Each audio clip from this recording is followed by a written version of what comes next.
إنا نسألك الهدى والتقى والعفاف والغنى. بسم الله الحمد لله والصلاة والسلام على نبينا Muhammad ve ala alihi ve sahbihi ecmaîn. Amma ba'd. Muallim Sani negizinde Arap harflerin öğrenimini devam etamiz. Bugün bizning yangi harf kaf harfi. Amma bu targa yaramay. Bizning arab tilinde iki tarla k harfi var. Birisi endi qaf qalan etib, biz bugün öğrenadiganimiz kaf yumshoq etib o'qila. Kaf o'zi mana shu shunday ravishda bo'ladi. Kaf yumshoq etib k shulay. Agarda so'z boshida kelar ekan, mana shunday bo'ladi. O'rtada ekan, mana bunday, ham oxirida endi yoziladi. Mana bu o'zini kabi. Qarag'iz, bu yumshoq harf, shunga ko'ra k, ki, ku deb o'qiladi. Hali biz mana kelasi darslarda endi shu k harfining qolonida o'rganamiz. Mana ko'rsatamgina, paka o'rganmaymiz. Hamsi endi mana shunday ravishda. Mana endi qof, qof. Mana endi k yumshoq etib, mana qof, qo, qi, qu deb o'qiladi. Mana yumshoq o'qiladi. Ham kitobga qarashaq, eng birinchi so'zanda kim. Shunday deb yoziladi, kim. Kim tarjima etiladi nisha. Ya'ni arablar qo'llanan endi nisha so'm turadi, masalan, hojga nega borsangiz, unda endi so'raylar, kim, kim, ya'ni kim anglashla ko'pmi turadi, ya'ni nisha so'm. Bikam deb aytadilar bu bilan qo'shib endi. Ammo kim, masalan, bozorga bordingizmi, kibitga bordingizmi, shunday mashtianda sotalar ekan, so'raysiz ekan, kim o'ynamada nisha so'm turgan bayasin aytishadilar, kim. Shundan so'ng ikkinchi so'z bizning kun. Kun Qur'onda keladi. Alloh taolo Qur'onda aytadi, kun fayakun. Agarda Alloh tili ekanni ham bo'l deb aytadi ekan, kun fayakun ham bo'lashaq. Bizning bu dunyoda butun narsada Allohning tilovi bo'yicha boradi. Bizning tilovdan bir narsa turmaydi. Alloh taolo bo'l deb aytsangina bo'lashaq. Shunga ko'ra bu narsa ko'ngilni, yurakni Alloh bilan bog'larga kerak. Biror maqsadga erishasiz kelar ekan, o'zimizning ilmga, tajribaga, do'stlarga, aqshaga tayanirga tugul, yo'q, Allohga tayanirga kerak. Allohga tavakkal qilirga kerak. Ham so'rarga, "Ey Robbim, shu maqsadimga mana harflar o'rganamiz, shulay bil. O'zingning xatringga, o'zingning zirakligingga, o'zingning intellektiga tayanma. Ey Robbim, jinglayt meni shu harflarni o'rganib chiqaradi." Ul bo'l o'rgansin desa, bo'l degan amr bo'lar ekan, o'rganasan. Bütün narsalarda shulay. Savdoga kirasan ekan, o'zingni ustalikqa tayanma, so'zlarga tayanma, Allohga tayan. Chunki Alloh bo'l desangina sen savdong borashaq, bo'lashaq. Kun fayakun deb Alloh taolo aytadi. Ketdik shundan so'ng kay, bakru, makru. Mana makr, makrlik tatar so'zi shulay, makr. Makrlilik tatar so'zi. Mana bizning tatar tilini bilsam, ko'pni arabcha so'zni bilib o'zlashtirib bo'ladi.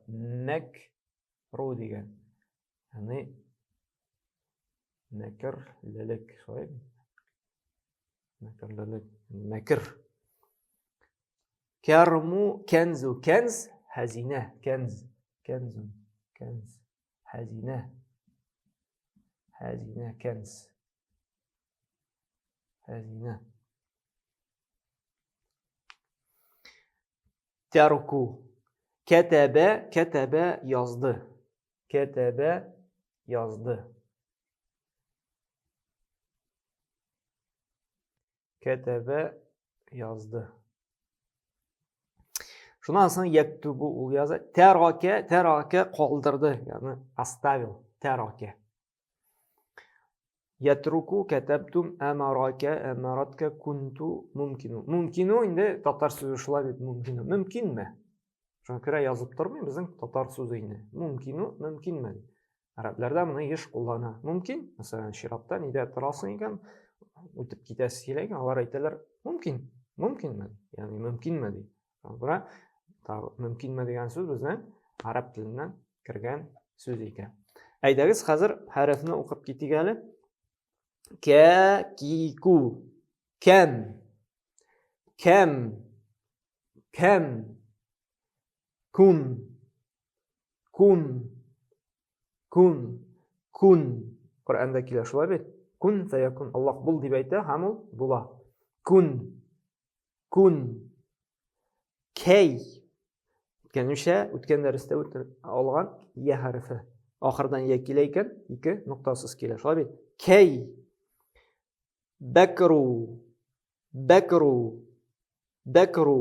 Nakru. Nakru. Nakru.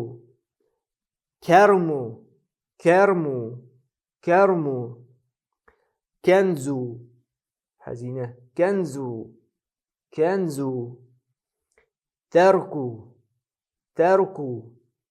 Tarku. Kataba. Yazdı. Написал. Kataba. Kataba. Yaktubu. Yaktubu. Yaktubu. Taraka. Оставил. Qoldirdi. Taraka. Taraka. Yatruku. Qoldira. Yatruku. Оставляет. Yatruku. Katabtum. Siz yozdingiz ko'plik sonda. Katabtum. Katabtum. Katabtum. Amaraka. Amaraka. Sen amr etding de. Amaraka. Amaratka. Amaratka. Amaratka. Kuntu. Kuntu bo'ldim de. Ya bo'ldi. Kuntu. Kuntu. Mumkinu. Mumkinmi? Mumkin bo'lsa, aybatlab o'qimiz. Mumkinu. Mumkinu.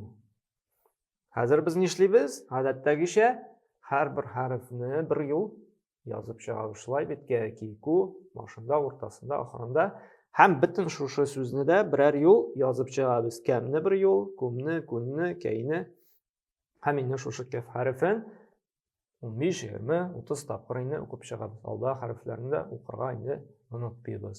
Alloh taolo bizga yengillik, yaxshi xatir bersin.